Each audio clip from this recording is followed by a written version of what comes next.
Sekarang juga lagi banyak, lagi modern. Kalau anak sudah doyan main handphone, gedenya ini anak sudah pasti bakal kurang ajar sama orang tuanya. Kenapa? Karena sudah tidak lagi ada nasihat, udah nggak ada lagi petuah dari orang tua kita. Pak, Bu, saya dulu kan juga pernah jadi anak-anak. Saat mama saya nih, orang tua saya, galaknya luar biasa, Bu. Galak. SD saya jam 5 sore tuh harus mandi, udah rapi, pakai kain, pakai kopiah, jalan ke masjid. Itu dulu. Telat aja 15 menit, jam 5 belum ada di rumah, jam 5 lewat 15 menit saya ada tuh, mamah udah depan pintu tuh, megang gagang sapu. Itu digebuk dari mulai betis sampai ke paha, sampai nangis masuk ke dalam kamar, nggak berhenti digebukin. Saya sampai pernah nanya sama mama nih ibu kandung apa ibu tiri sih?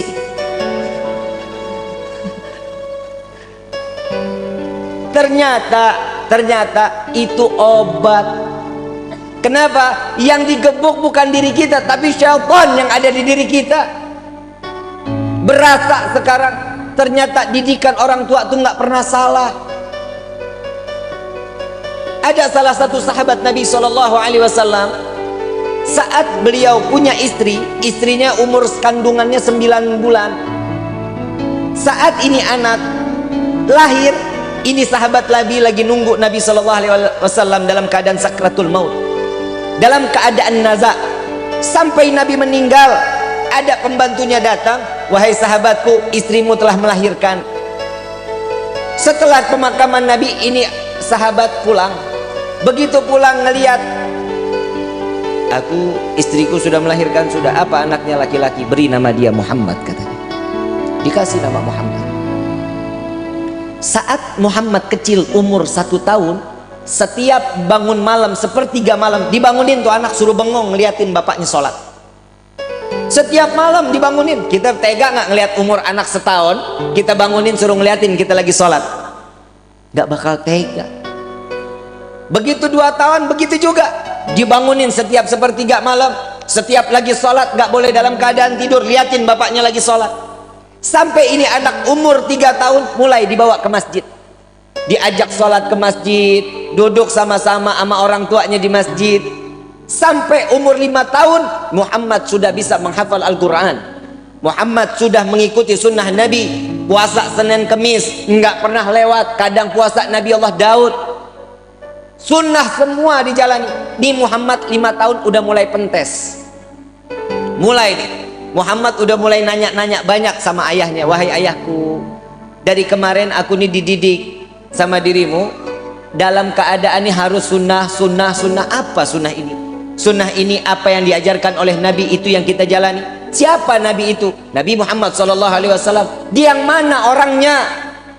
Dibawalah si Muhammad kecil datang ke makam Nabi SAW. Inilah Nabi Muhammad. Dia telah meninggal dunia, iya. Tapi kenapa ajarannya harus terus kita jalani? Karena ajarannya yang bisa membawa kita saat dimana kita di sirat dapat masuk ke dalam surganya Allah. Mulai Muhammad faham, makin cinta. Bagaimana caranya ingin berjumpa dengan Nabi Muhammad? Maka timbulkan rasa cintamu kepada Nabi SAW. Ikutin, baca sholawat terus, dia sunnahnya, wajibnya terus dijalani. Sampai satu saat ayahnya nanya, ya Muhammad, sudah belum mimpi Nabi? Belum. Berarti engkau belum cinta kepada Nabi. Sampai suatu saat dengan mahabbah yang luar biasa sampai netes air mata Muhammad, itu malam dimimpiin sama Nabi. Dimimpiin Nabi, dia bangun ketemu ayahnya. Ayah, malam ini aku berjumpa dengan Nabi. Engkau baru bermimpi, aku sudah berjumpa dengan Nabi Muhammad SAW. Saat sampai umur 9 tahun, si Muhammad sedang main, tiba-tiba terdengar suara azan. Allahu Akbar, Allahu Akbar, Allahu Akbar, Allahu Akbar. Tapi azannya ini belum waktu sholat, belum masuk waktu sholat. Si Muhammad ini lari ke gudang, ambil perisai, ambil pedang, lari naik tunggangin kuda punya bapaknya. Ada di barisan yang paling depan si Muhammad. Sayyidina Abdurrahman bin Auf saat itu pemimpin peperangan. bertanya, ini anak siapa? Oh, itu anakku, itu Muhammad anakku, kata sahabat. Bawa pulang, ini anak masih 9 tahun belum boleh ikut perang, karena di saat zaman dahulu 12 tahun baru boleh ikut perang, tapi 9 tahun belum boleh. Begitu digendong si Muhammad kecil, ditanya, ayahnya ditanya, ya wahai ayah, bukankah engkau selalu mengajariku untuk menjalankan sunnah Nabi SAW? Iya. Lalu bagaimana dengan peperangan? Bukankah peperangan ini adalah salah satu sunnah Nabi SAW? Gak bisa ngomong bapaknya. Dilepas. Baik, bagaimana? Aku ingin berperang wahai ayah. Jalan. Jalan dia minta di barisan yang paling depan. Paman Abdurrahman, biarkan aku untuk ikut berperang bersama kalian, karena aku ingin menjalankan sunnah Nabi Muhammad SAW. Dengan niat menjalankan sunnah Nabi SAW. Di dalam riwayat, berkecamuklah peperangan tersebut. Muhammad dapat menebas kepala orang-orang musyrik saat itu 70 orang. Mati di tangan Muhammad, ditebas lehernya.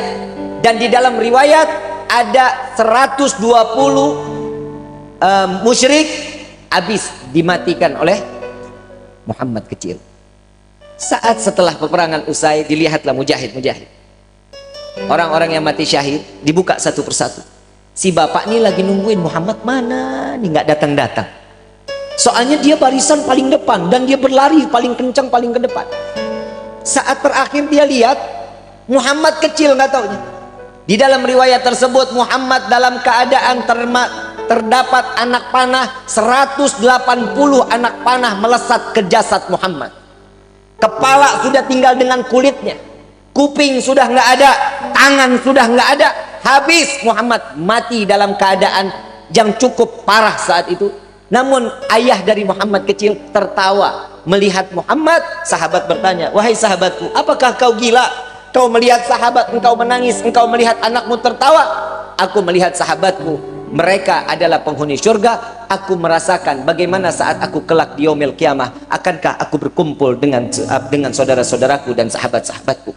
Jika aku melihat anak aku tertawa, aku melihat dia sedang bermain dengan baginda Nabi Muhammad SAW. Ingat bu, pak, anak itu fitnah. Anak fitnah dunia, anak itu fitnah akhirat. Bagaimana sepak terjang seorang anak tergantung bagaimana orang tuanya. Jika orang tuanya baik, beribadah kepada Allah, ini anak spontan pasti bakal ibadah kepada Allah. Jika orang tua jauh daripada Allah, siap-siap anaknya pun akan jauh dari Allah. Kalau kata pepatah bahasa, buah nggak jauh jatuhnya dari pohon. Betul? Betul? Kalau jauh berarti dia kebawa sama aliran sungai. Betul? Nah sekarang bagaimana sikap kita untuk nasehatin anak?